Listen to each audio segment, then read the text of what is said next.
I am live. Okay. Can you hear me? Let everyone, I'll figure it out when people start showing up. Started a few minutes early. How you doing today? Welcome. It's time for the Super Sully Sunday stream. And I am at my mom's condo. And I have to get used to calling it my condo because I live here.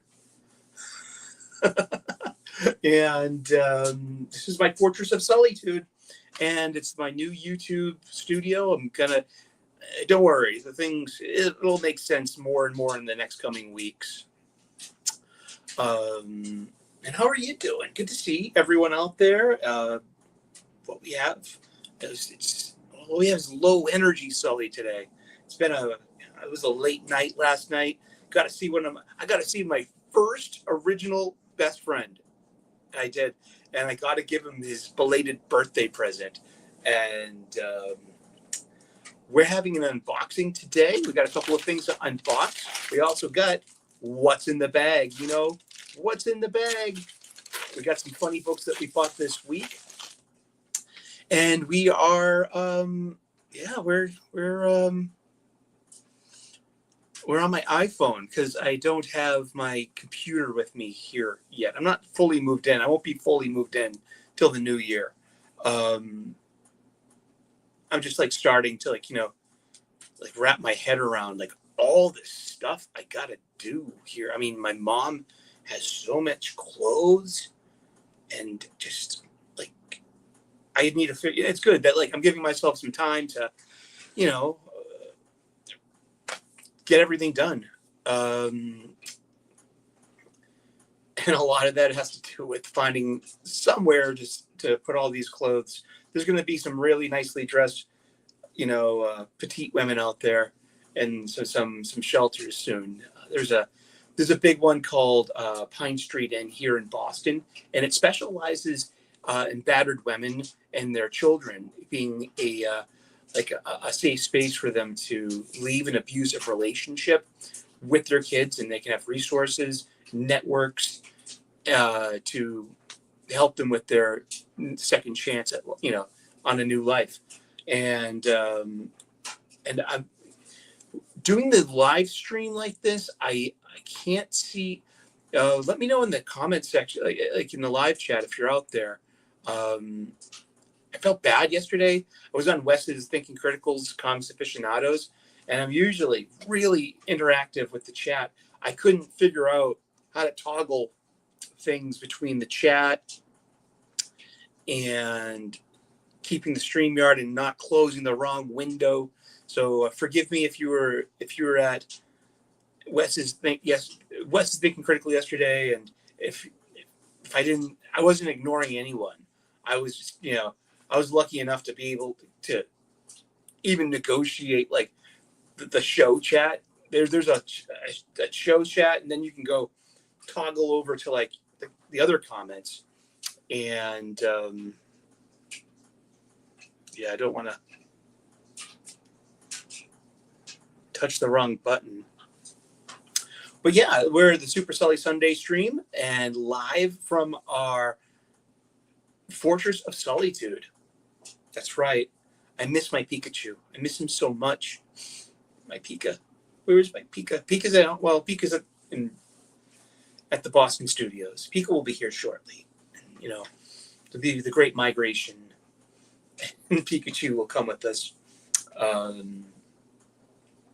Maybe the other plushies too. I'm not sure. Maybe we've outgrown that.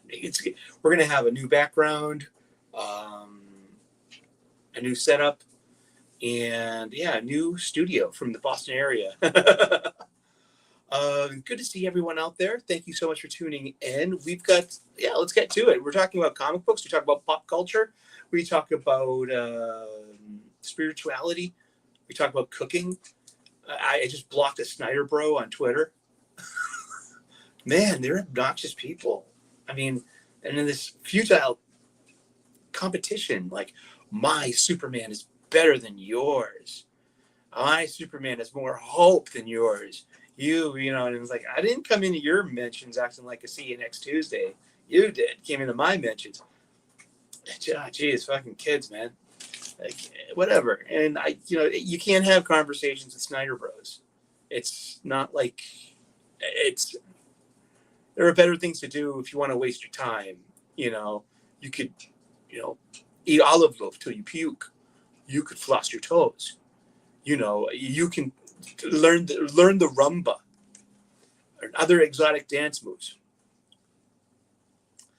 It's true. Yeah, let's get to it. Yeah, I'm a little low energy today. Could be all the gummies I'm eating. That's got something to do with it. I mean, yeah, I'm got to hang out with my original first best friend, my first brother, Brian, and we got to watch one of our most natural things, watching a Bruins game, ice hockey. It's a bar right down the street. It's an Irish bar too, and they got Guinness and they got decent chicken curry and bar food, mozzarella sticks, steak tips, local folk, man. I love it. Yeah, so I'm blessed and grateful. Brian lives in the next town over, and so I'll get to see my best friend more and more. It's great. And I got to give him his birthday present. He turned 50 back in April, and my mom loved to shop, and it's not about what you spend; it's about what you save. So I saw a really good deal for some MACROSS Valkyries, and the MACROSS Valkyrie is one of my all-time favorite variable mechas and anime and tiny robots. So I ended up buying 4 MACROSS Valkyries from Kit's Concepts. One was a 3-pack of Vermilion Squadron. Now, you'd know Vermilion Squadron from the quote-unquote season 1 of MACROSS, like the first half of MACROSS, when it's Lieutenant Rick Hunter in charge of Vermilion Squadron with his 2 best friends and wingmen, Max Sterling in the blue and Ben Dixon in the gold. And Rick had the black, the white and red, officer custom. And then his big brother, Roy Fokker, who was in a different squadron. He was a Skull Squadron, and he was Skull 1, Skull Leader. And I had the Skull 1. The Skull 1 has the quad cannon. This is Skull 1. He's got the hey Mo! Salam everyone. I can see you in the comment. I can see the comments. I can't can I? Let me see. Ha! Cool! Huzzah! You might be, but you know what I mean? There's apparently there's 6 people watching live right now. But you're the only one in the chatting right now. But you know what? 1,000-mile journey starts with 1 step. Holy, it's Dwayne Muth! Ladies and gentlemen, now we can bust out the good china. But yeah, so this is that's the Skull 1, the VF1F, the VF1F, VF Valkyrie Fighter 1, the VF1. Then you have the A, the D, the J, and the S. Hey Laura, good to see you. Welcome. How are you today? Cheers. So I got 4 of these. I spent because it was like. Because there was a VF1S it's called the God of Flame, and it's got the paint job of the Generation 1 Transformer Jetfire, the Autobot. Because there's this whole big to do because Hasbro got the rights to use the Valkyrie for 1 round of toys, but they couldn't use the likeness in the cartoons because it was already from Macross. And so I got them now, because it's like originally the old Takara ones. They were a 155 scale, so these are like 172 scale, so they're just a little smaller. But it's got the whole paint job that Jetfire did, and so just like he got a big kick out of that, and I'm really really happy, and so is he. He was thrilled. And happy birthday, Brian. But here, we have an unboxing. I'm unboxing this. Yeah. What's in the box? I'll show you. Dun, dun. There are 3 Valkyries in here. I think what I'm going to do eventually in my backdrop, what I want to do is have my 4 Valkyries that are at the 177 scale. 172 scale. The VF1J.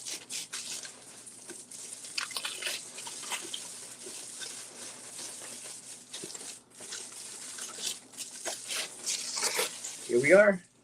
This is Rick Hunter's fully variable VF1J.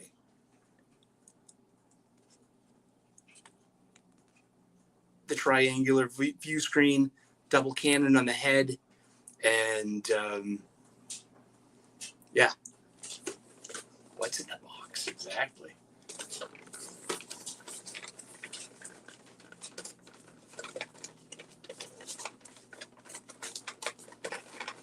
Let's check it out. From Kit's Concepts.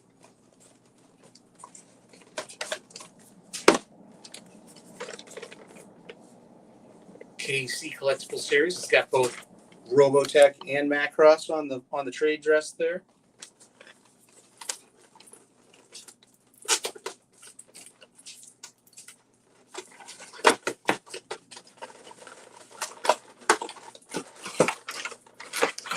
All right. Here's some instructions. Here's some extra hands. And the gun, and here you are, in Battleoid and Batroid mode. So I'm thinking about having the 4. So I got a Skull 1 with a fast pack, and I got these 3. So what I want to do is make a backdrop like Abbey Road, and have like Abbey Road like. Am I doing this right?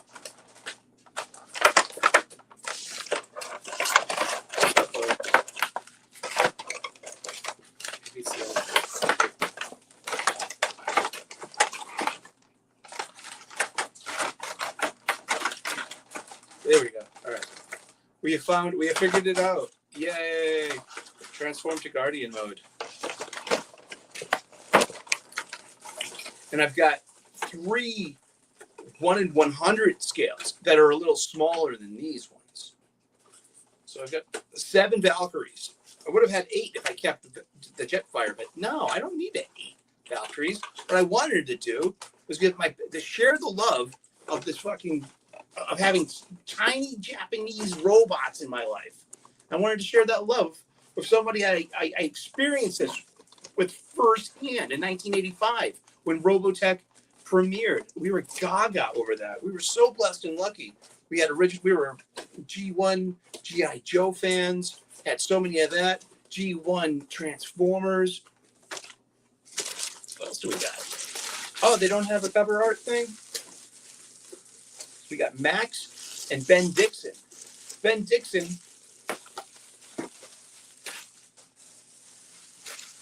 was kind of like the big American guy, and him and Roy Fokker both tragically died, and it wasn't really. It's a work in progress. Hopefully I'll be fully moved in by the new year, and I've always wanted. Oh, here we go. This is Max Sterling's blue VF1A.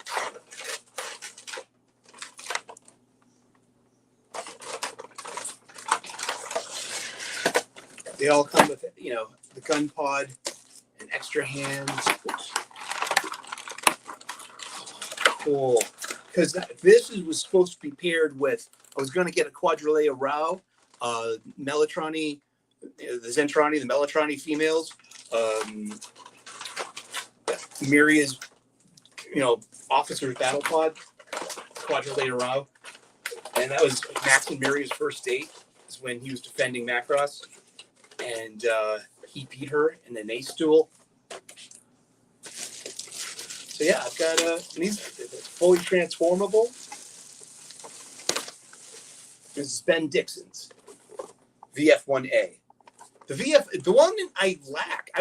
I have room for one more, and then I would like to the VF1D, and that's usually the one that's brown and sand tones, and it's got two. It's got a double cannon, but it's got like 2 rectangles on the head, and that one's hard to find because it's kind of like known as the trainer. That's Ben Dixon's Gold VF1F. They have the square vision thing, the square eye for the head, and the single cannon. My inner child is, yeah, exactly, yeah. I mean, the poor girl that I'm gonna bring back to my condo for the first time, man, like it's like a fucking toy store in here. You're a grown man child. Like that's why I wanted to meet a nerdy girl. I misspelled my Match.com ad. I got a needy girl and I wanted a nerdy girl. Oh. Watch out for those misspellings on your dating app. You know what I mean?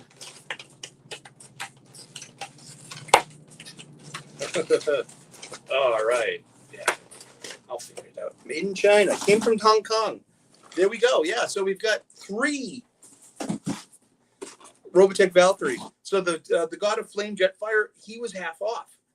This Vermilion Squadron set, that was like about 40% off, and it would have been the same. What sold me on the Jetfire was the shipping. It was $100 just for the 3-pack here. So I got, I did one more. Yeah, just the same shipping cost. And fuck it. Yeah, I want it. And I wanted to share that love. And so, yeah, basically I got this, because it came down to each, they usually go for about 150, 160, like loose, like each one. But in this 3-pack, there was about 75 each. And I'm like, shit. Yeah, it's not what you spend, it's what you save. Thank you, Mo.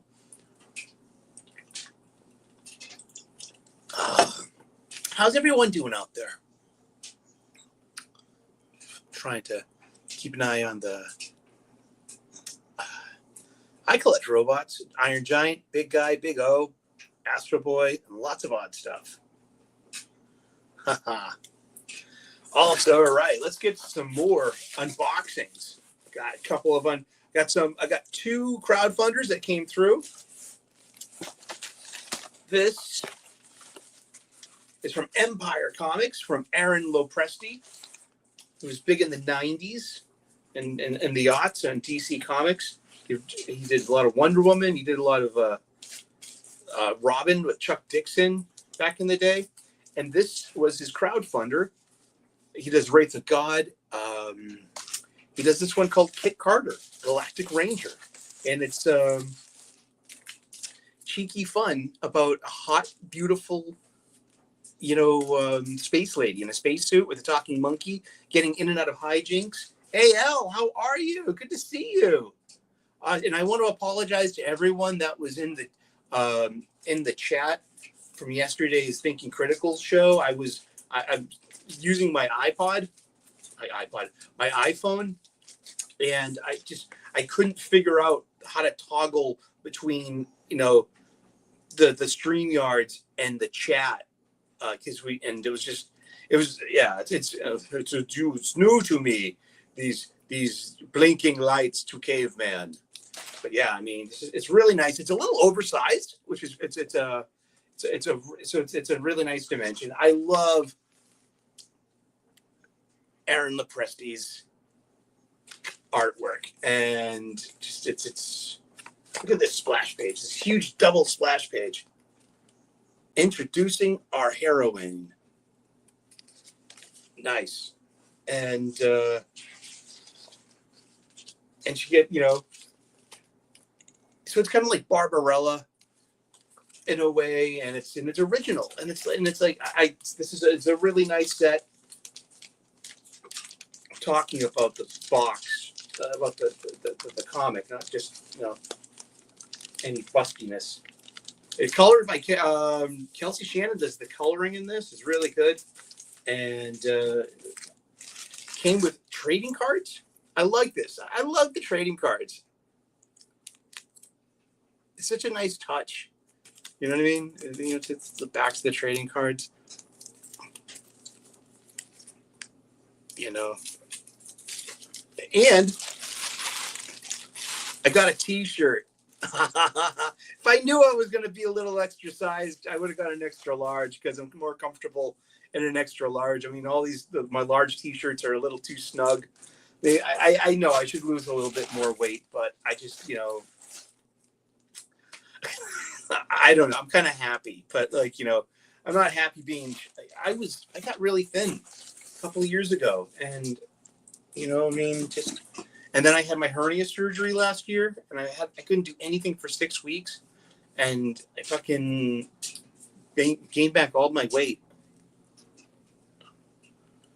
Thank you. I mean, yeah, I was just I did the best of what I could. I mean, I usually love being like knee deep in the live chat, even when I'm on the show. But yeah, I just couldn't figure things out. Hopefully next week, maybe I'll have my desktop down here. That's a commitment. Because it's like, you know what I mean? But I got all the basics, you know, figured out. I got Wi-Fi. And I got, I'm getting used to all the little sounds in here, okay? It's like, I'm getting, like, you know, you know, it's like the red line is right over there. And also, part of like a thing called the Bergen Parkway, which connects to, you know, to the Interstate 93, not too far away. And so it's like I get the train in my backyard in a way. Another unboxing we have here. That look familiar? You know who's coming up next? Got some all caps comics here. And I'm a big fan of Ethan Van Sciver. I'm a big fan of all caps comics.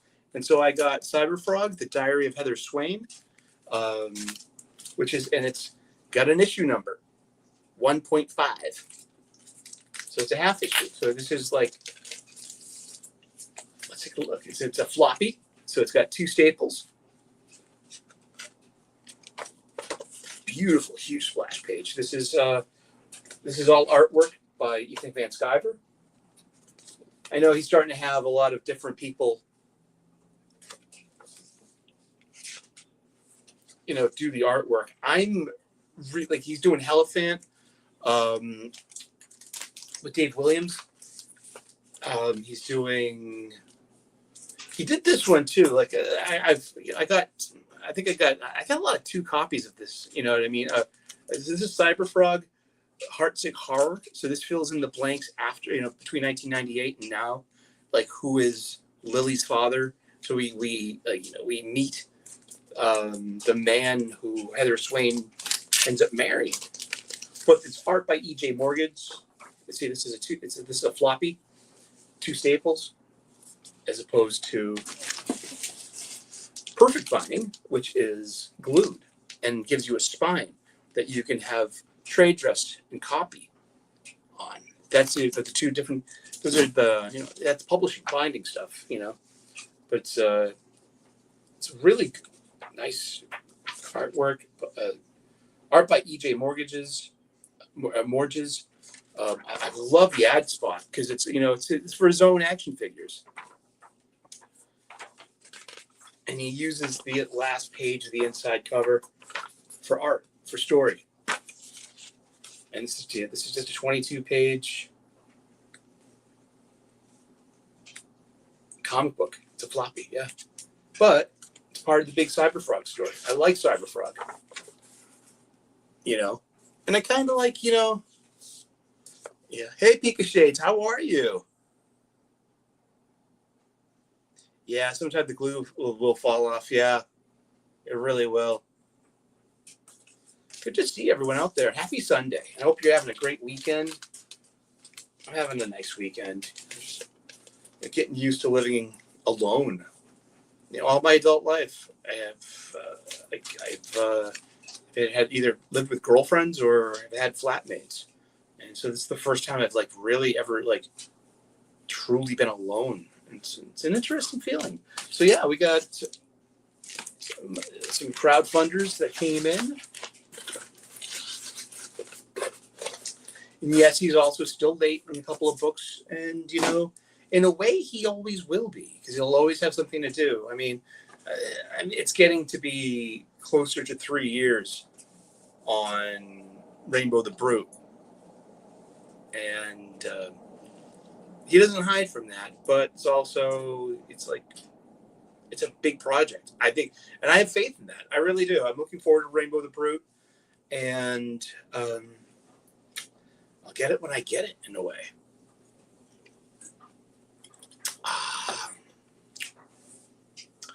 I bought some X-Men trades recently. Like it was the entire Morrison run in a digest size. So, and then just the worst part was like, cause the binding all fell out and it was hard enough though, because I got it for a good price. It was like 12 volumes, you know, from E is for Extinction all the way to Here Comes Tomorrow, the entire issue, New X-Men number 114 through 154, and the annual. You know, the annual is important too. And because it introduces Zorn. Who is Zorn? But what's in the bag? Oh, let's see. What did we get at our local comic book shop this week? I got AEW's Origins. This is a free comic book, but I got it for Wes. If I ever send him a care package, that's going in there. And he's like, I don't want that. You know, that like, I got it for you, man. I don't follow wrestling. Those guys do. Let's see. These were all on my pull list except for Exo Man of War, tie-in, Resurgence of the Valiant Universe. So this is a floppy. It's on, you know, like I said, 2 staples. It has a $5.99 cover price. Written by Fred Van Lente, and it's decent. It's really okay. I mean, I don't know anything about the Valiant, the Resurgence. It's a tie-in, like, you know, because Valiant Comics are now publishing on Alien books. So I've seen their collections, but this is the first time I've actually bought an Alien books floppy. It's pretty good quality, you know what I mean? It's a decent comic book. It looks like it was drawn on a tablet. No ads. So maybe that's what, you know, whatever ads that they have are, you know, it's a checklist. And I think is this for an action figure? No, this is for books here, for omnibuses. And a house ad for Shadow Man, Soul Eater. It's funny when Wes said, I like you more than him. Aw.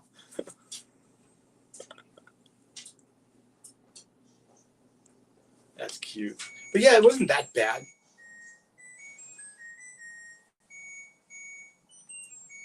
Oh, that's the dryer. The dryer, that's an alarm. I'm still getting used to all the little, you know, noises of the house. Like, what the heck is that? Is it haunted? No. This is true. This is true. But Exo Man of War, it was perfectly fine. You know, I just wanted to take a chance on an Alien book, on a Valiant book, an Alien book, and also glad that Becky Cloonan's not writing this, because I can actually buy it. Becky Cloonan got me blocked on Twitter for being on the wrong side of something. It was something I said, something I liked, maybe a hashtag, maybe because I follow a certain.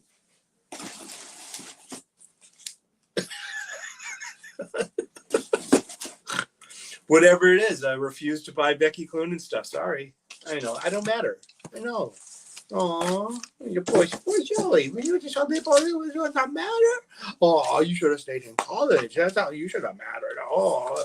On my pull list from Mark Miller and Tommy Lee Edwards is Jupiter's Legacy finale. To be honest, it's not my favorite, but I am in for, I think, 3 out of the 5 Millerverse volume, the new Millerverse volume on Dark Horse Comics. I'm also getting Nightclub 2, the vampire story, which is pretty good. I'm also getting Nemesis Rogues Gallery, which is fucking great. And I got most of the Jupiter's Legacy books. I've missed. I'm pretty sure I've missed a bunch of them, and I thought it would be easy to come back and jump on. And it's kind of, I don't know. I didn't watch the cartoon. Yeah, it's like this, maybe I can disable that. I have no idea. Did you like it?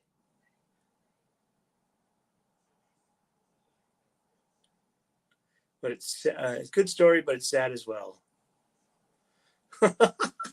Did you think that your laundry was done too?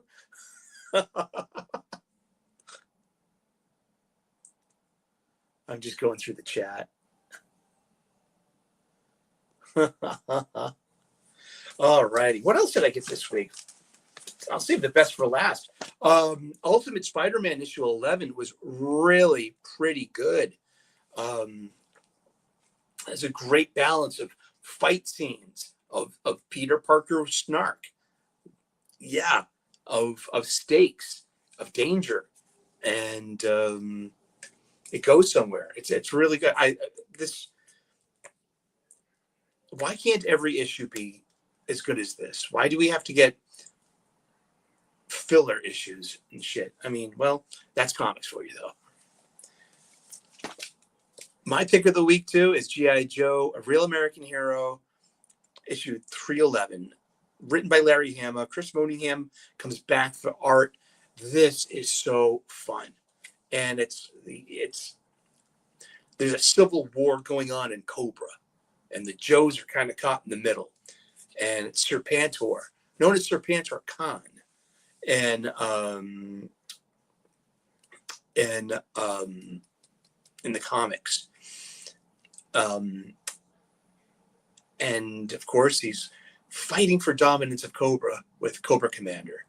And so you have Cobra Commander in Springfield, and with typical toyetic Cobra troops. Everything in here is it's toyetic. What does toyetic mean? Something that could be easily made into a toy, or that the toys already pre-existed, and they're just doing a darn good job of making it look very G.I. Joe. And it's my favorite kind of Cobra Commander. Cobra Commander has a CG, not a comic skate, not a CG, but close, a Crimson Guard, and they call them CGs. And it's something they spell it out, SIEGIE. And so that, you sound that out and you say it, and oh, that's a Crimson Guard. So he's got a loyal Crimson Guard in his battle armor who's on the field, very much like Patroclus and Achilles and the Iliad. While Cobra Commander is, of course, being his coward self, staying behind, in the headquarters. And so Serpentor thinks that Cobra Commander is on the battlefield. Also, Zartan is pretending to be Cobra Commander, bringing Baroness and trying to save Baroness's life, because Zartan made a deal with Destro, and at the end, Destro comes in on Cobra Commander's side. Yeah, but it's just this one's working now. I mean,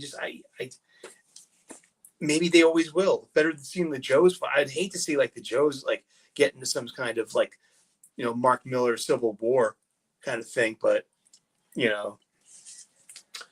but yeah, so like Dr. Mindbender is with Serpentor, and they have, but it's so over the top, and it's fun, and it's just this is some of the best GI Joe Larry Hama has done, and I've been a lifelong fan, and I'm loving it. And those are all the comics that we bought this week. Dun, dun, dun, dun. All righty. What else did we read this week? I read 23 different Marvel books this week. Most are pretty meh. A couple of them were pretty darn good, and a few of them were just downright stinkers. Things that were okay. Thor, The Immortal Thor, number 17. Moon Knight, Fist of Khonshu, number 2, written by Jed MacKay. Miles Morales, Spider-Man, number 26, written by Cody Ziegler. Chasm, Curse of Cain, number 4. It had a decent landing. Predator versus Black Panther, number 4 of 4, which is interesting, and I liked it. And I kind of missed the first couple of issues, but just walking into this comic, seeing the resolution, is really, because we also get Sam Wilson Falcon in his red and white costume, and it was so good to see Sam being Sam again, not the mashup, dream of power sharing, of him being Captain America, of whom I kind of have no real hard feelings about. Hey, Earl the Third, how are you today? Great colors. Yeah, great colors, Nara. I agree. Thank you. Yeah. I mean, the whole magazine is just, even with when Paul Pelletier was doing the fill-in for a couple of issues, I mean, there's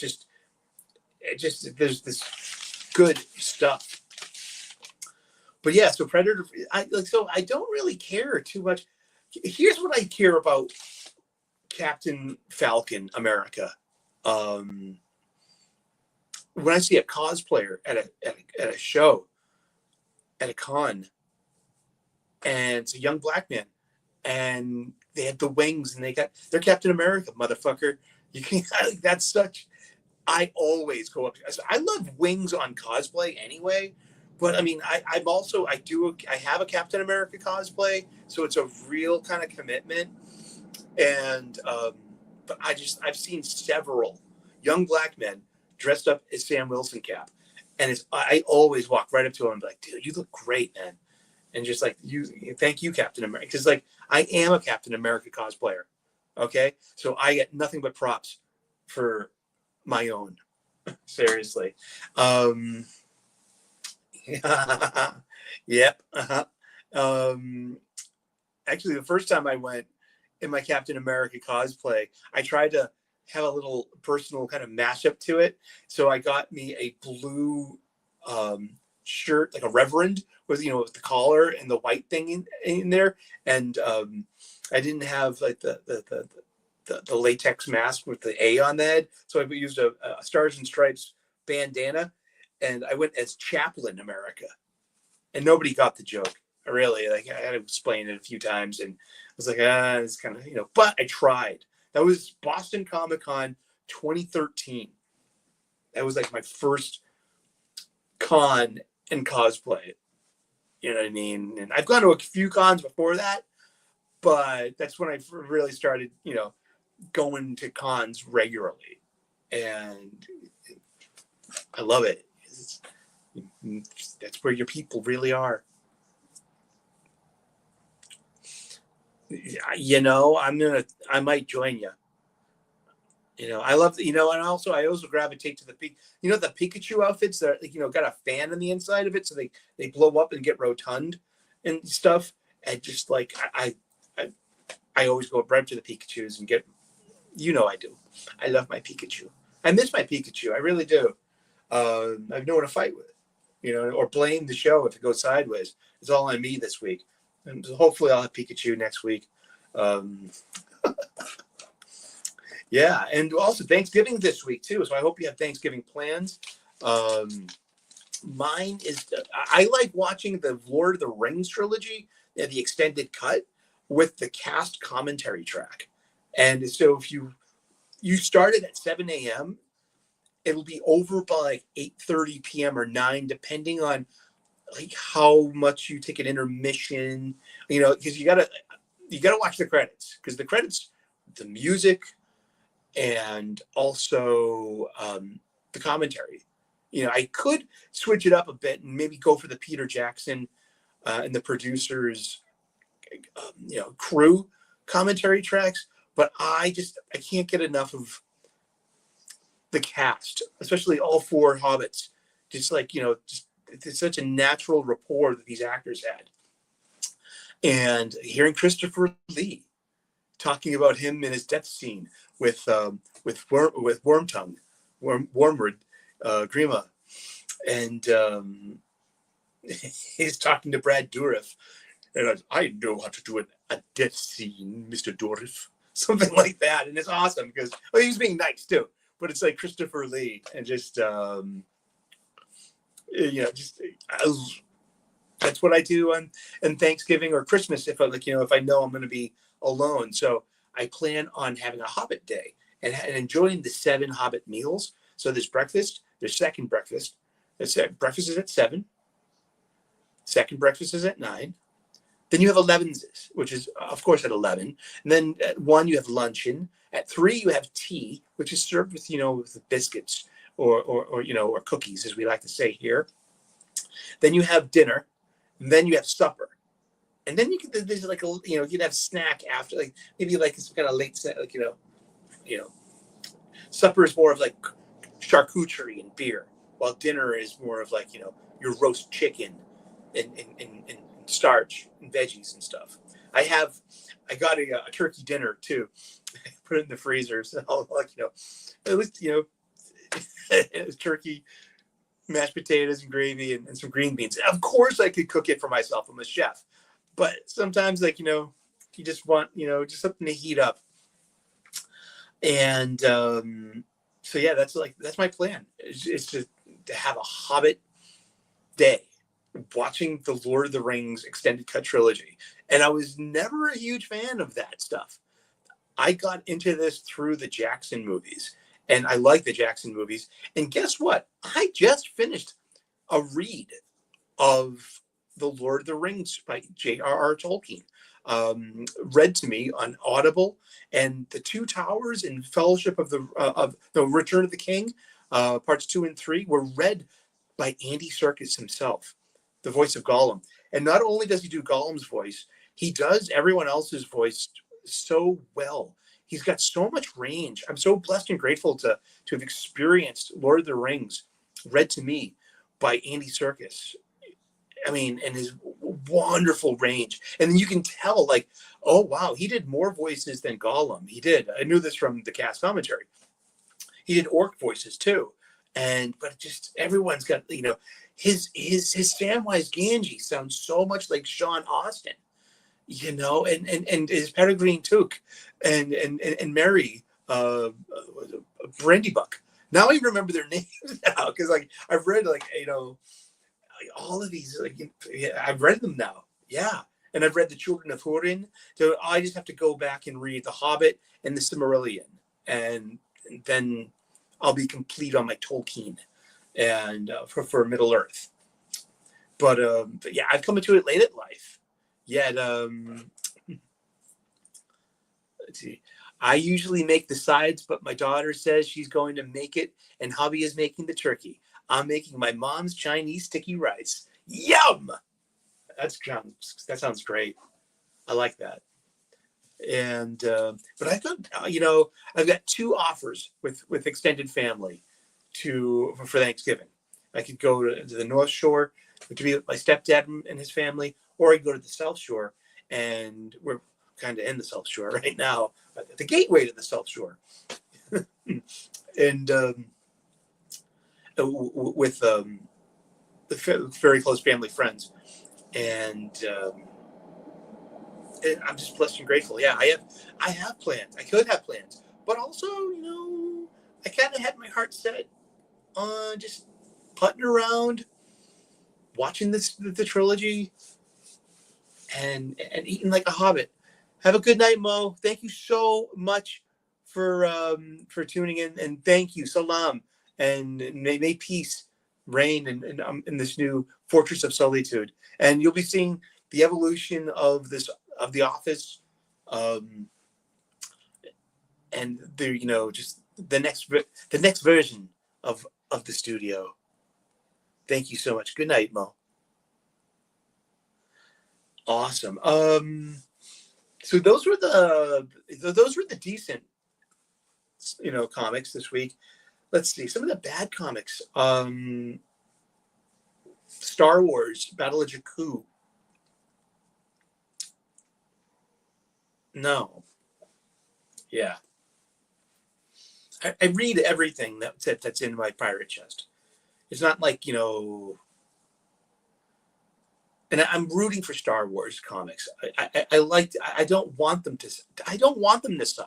I want the time I spend in the Star Wars universe to be authentic, genuine, entertaining, and meaningful.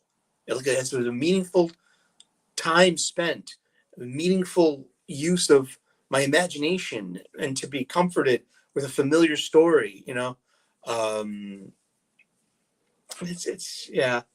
It's trying, and it's just hard to shake that all roads lead to the Last Jedi and Jake Skywalker, and turning Han, Luke, Lando, Chewbacca, all the male characters have broken relationships. They're not committed. Really, I mean, what about Nala and Lumpy? What about Chewie? I mean, canonically, he is married to Nala. Canonically, he has a son named Lumpy. That's from the holiday special. I mean, they couldn't have had a Wookiee family moment like in like the big celebration at the end of Rise of Skywalker. No, Lando, an elderly man on a mission, and there, at least in the novelization, I read that it was Lando had a family. Lando had a daughter, and the First Order, he lost his daughter to a First Order raid. The First Order actively, maybe like as a foil to that Jedi thing, they raided planets and stole children to brainwash to groom the children and make them into stormtroopers. So that there's a mystery in Rise of Skywalker that Janna, the female stormtrooper that Finn meets on that planet with that tribe of rogue stormtroopers who broke their conditioning. She was supposed to have been Lando's daughter, and they were supposed to have a reunited scene, because that's how the Force works. No, nothing like that. No, you didn't, and you had Han Solo, loser, deadbeat dad. You had Luke Skywalker, failure, abuser. You should check out my video on Luke Skywalker, allegorical abuser. I mean, I put it out there. If we're gonna use Akira Kurosawa as a valid touchstone of creative inspiration for Star Wars, The Hidden Fortress, and all the samurai movies he made, and all all the movie cues, just not just from there, but Kurosawa shares like those swipe segues with a lot of 1940s U.S. serials. You know what I mean? Like that was just the way scenes progress in a movie. I posit the idea that Rian Johnson used Rashomon as a Kurosawa auteur vision as his inspiration for Last Jedi, especially with the 3 flashback scenes. It's about the reliability of memory, about who's telling the story, the Rashomon effect. And also Rashomon had a theme of sexual assault. And then I put this lens on Luke Skywalker, and I'm like, he came into his nephew's tent, gave him the male gaze, whipped out his phallic lightsaber, intending to use it on the poor boy. This is like, wow, holy metaphor. Luke is a sexual abuser. That's the biggest sin. Nobody realized that. I never read that anywhere. I came up with this myself as a lifelong Star Wars fan, as a movie fan, and I can see that. I want to sell people on that. Like, geez, Rian Johnson did Luke dirtier than you ever imagined. It's in the subtext, because that is cinema. There are levels to unpack there. That is Kurosawa. That is reference. That is cinema. It's there. Let me know what you think about that in the comments section later on, or check out the video too. It's in the playlist. There's a Star Wars playlist, and check out. Yeah, I'm a lifelong Star Wars fan. G1, and you know what? Disney cannot ruin my Star Wars. Star Wars ended in 2012 when Lucas sold it to Disney. Disney just makes a derivative, content lifestyle brand. It's simple. I forgive Disney, and if they made something that was enjoyable, I would like to enjoy it. They haven't, wow, they've really missed this one. They really messed it up. They could have just stuck to recipe and just did it right the first time. What else did I? Yeah, so that Star Wars Jakku, Battle of Jakku. Yeah, it is. Yeah, whatever. I mean, I read them though. And those High Republic books weren't that bad. The Phase 3, Season 3 High Republic stuff, that was all right with me. Some of that Dark Horse, High Republic Adventures were okay. Some of the one-shot stuff from Dark Horse, Star Wars Adventures, because they had it was anthology style one-shots, so they had room to the one and dones. And they could bounce around different parts of continuity in the 3 eras, or maybe the 4 eras now, because High Republic's in it. That's a trade dress. That's an era before the prequel era. And how much of Knights of the Old Republic stands in Disney canon. Revan exists in Disney canon. That's continuity.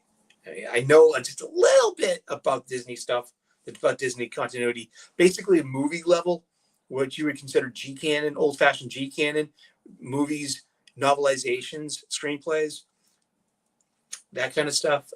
And, yeah, I tried. I really did. I really wanted to enjoy those movies. Actually, I watched The Last Jedi a bunch of times. I have it on my iPod, the digital copy. I mean, if this would have made it's a good sci-fi movie, but it's a shitty Star Wars story. Now, if you made this and it didn't include anything Star Warsy in this, and you just made the proper changes here and there, I mean, you could have had the world's most powerful man in the galaxy, the overlord of the sinister, empire. And his greatest enemy was himself. And he was he was abused as a boy by a family member. And he gets to confront him at the end. It's cut out Canto Bite. You know what I mean? And the music in Canto Bite was amazing. That's John Williams' music. Man, that broke my heart to delete off my iPod. It's just like, I don't have any, And people talk about Rogue One. I think Rogue One, the last 20 minutes of Rogue One does not make Acts 1 and 2 even more bearable. And it's so stupid with the whole Starlight thing, that Stardust thing. Just the fucking... But yeah, I mean, the Rogue One is kind of the best of that. And I watched the last 8 minutes of the Kenobi show because I wanted to see what the hullabaloo was about with the lightsaber duel. That breaks canon. Doesn't break a damn thing. Lucas canon is separate of Disney canon. Do it. It helps me in my anger issues. Yeah, I don't have to worry about wasting my hate on that. What was bad this week? Venom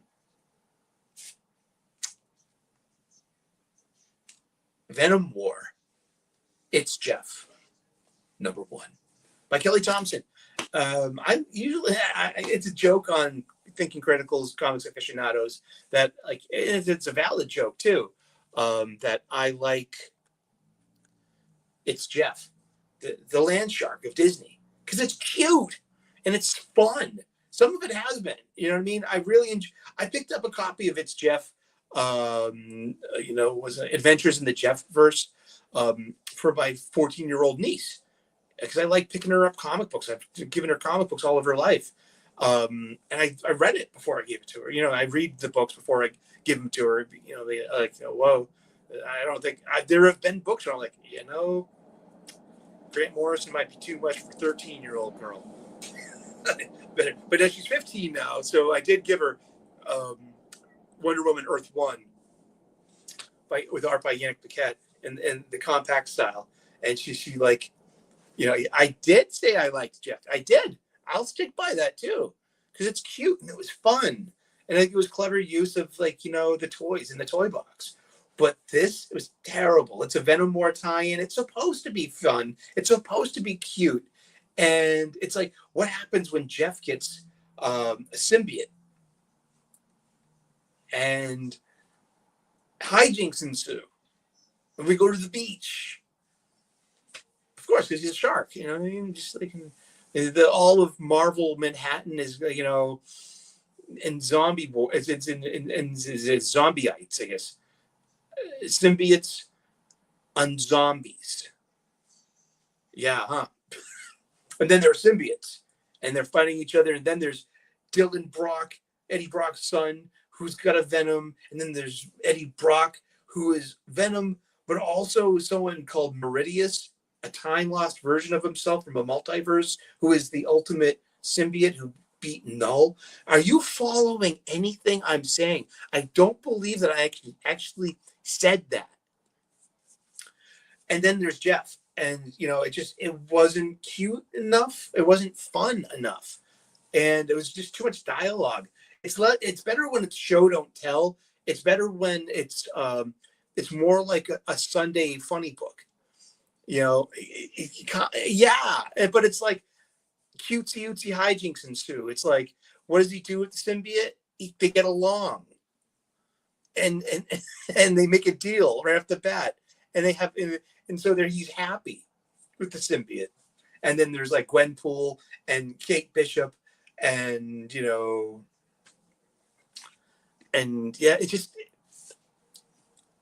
it just wasn't fun. That's it. Yeah. I mean, sorry. Exceptional X-Men number 3, written by Eve Ewing. We talked about this a lot yesterday on the show. I call it Excretional X-Men because it sucks so much. I had another one for it too. Excruciating X-Men number 3.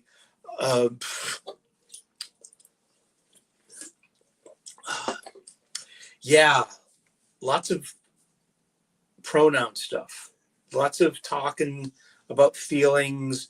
Lots of, it ends up being a training session with Emma Frost and Kitty Pryde. They got a long history, And now, now that they've known each other for, say, a decade, I guess. How long do you think? How old is Kitty Pryde in current X-Men comic books? She's got to be, because she was 13, literally 13 years old when she entered Xavier's Academy for the Gifted. And she was Sprite. And she was just beginning her X-Men training. And after Sprite, she was Ariel. And she changed her costume from the traditional black and yellow school uniform. And then she became Shadowcat. And that was kind of after she went to Japan and trained with Ogun and Kitty Pryde Wolverine in the 4-issue limited. And she was Shadowcat for a very long time. That was like her. I think she's currently Shadowcat again, because that's been her most probably reliable hero name or heroine name. Unreadable X-Men, yeah. And there's a corgi in it. And once you see a corgi in something, it's just like, oh gosh, are you kidding me? A fucking corgi? At least it doesn't talk like it did in Hawk Girl. And yeah, Exceptional X-Men. It was boring, preachy. It's definition. It's a woke comic book. I hate using the term, but I'm gonna.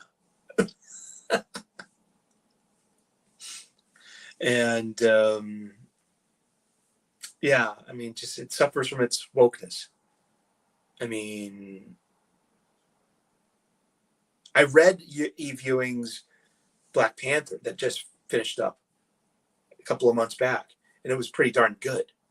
Well, the parts that focused on T'Challa were pretty darn good. Then, she got kind of lost with like side stories and the B stories with the characters she's bringing into it.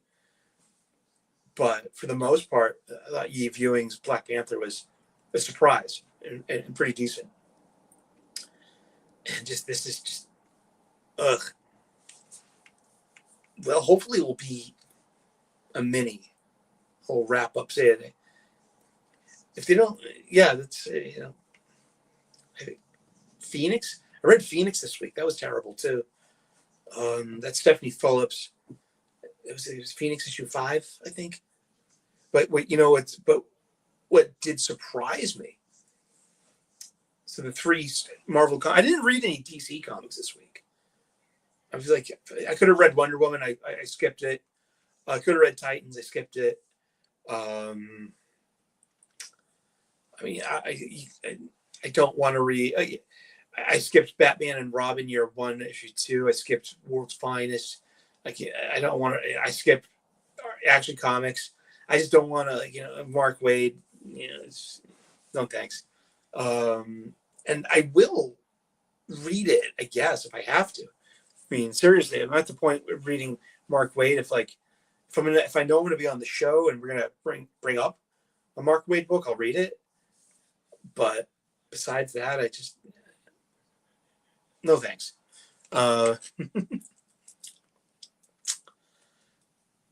Okay, what surprised me this week was Sentinels from the Ashes X-Men book. Story was mediocre. Story was passable. Okay, but the art in it elevates the story. The art in it was really, really good.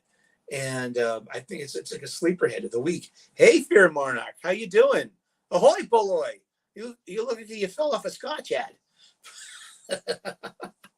It's going to get better. It's going to, I'm going to turn it into something what I got already with showing off toy porn. Yeah, with I have a new backdrop and a new setup. Yeah, just a new location. But everything's working. I got the Wi-Fi going. I got a bed, and I was sleeping on a blow-up bed. Oh gosh, I'm too old for that. No. Daddy got him a nice big old queen size bed again. I would stretch out. There's I set up the TV and I only watch YouTube and Amazon Prime. Actually, there's some free TV channels, and I picked out there's a Doctor Who channel, and they're playing I think 5th Doctor right now, 5th or 6th Doctor, and I would totally watch that. But it's the first 48 hours. I love these crime shows. It's a sickness. Really? Thank you. No, I want to hear that. It could be the microphone too. as well. Yeah, because I usually use the I have a Blue Yeti on a boom mic, and it's a really good microphone. So, that's Gary Beekler from Nerd Rock. He's like, get yourself a really good microphone, a decent webcam, and have something to say. It's kind of like boiling it down to its essentials. That's not a direct quote, but yeah. So yeah, Sentinels. It was a sleeper for me this week. The art was really good. Check it out. Give yourself an eyeful. What was great this week, I'll tell you, was Ultimate Spider-Man number 11, and Spider-Man Reign 2, issue 5 by Kari Andrews. And that wrapped. Wow, this got better the longer it went. The first issue, I was like, I was about to dismiss it. It was beautiful, but I was just like, what is up with but it got stronger and stronger for every issue. It's a 5-issue mini. Love the last panel. Love the final fight. I love the resolution of it, and also the final page, the final panel gives you hope, and something else, in Reign 3 perhaps. You never know. But wonderful art by Kari Andrews, and just I hope you enjoyed it too. But yeah, so 2 Spidey stories were big this week for me. Yeah, and that's about it for everything. Yeah, hopefully maybe next week I'll have my desktop up here. That's gonna take a commitment to move, because I'm gonna move. Well, I kind of like, I'm gonna move, but it's like there's some shit I need. You know what I mean? And I'm like, my studio is one of them, and then I can just, work on the details. So like, I'm working off of StreamYard through a browser on my iPhone today. So yeah, and so thank you for putting up with any technical glitches or any, the echoey audio. It could be the room. Yeah, maybe but we'll figure that out. We will. And so thank you everyone for tuning in today.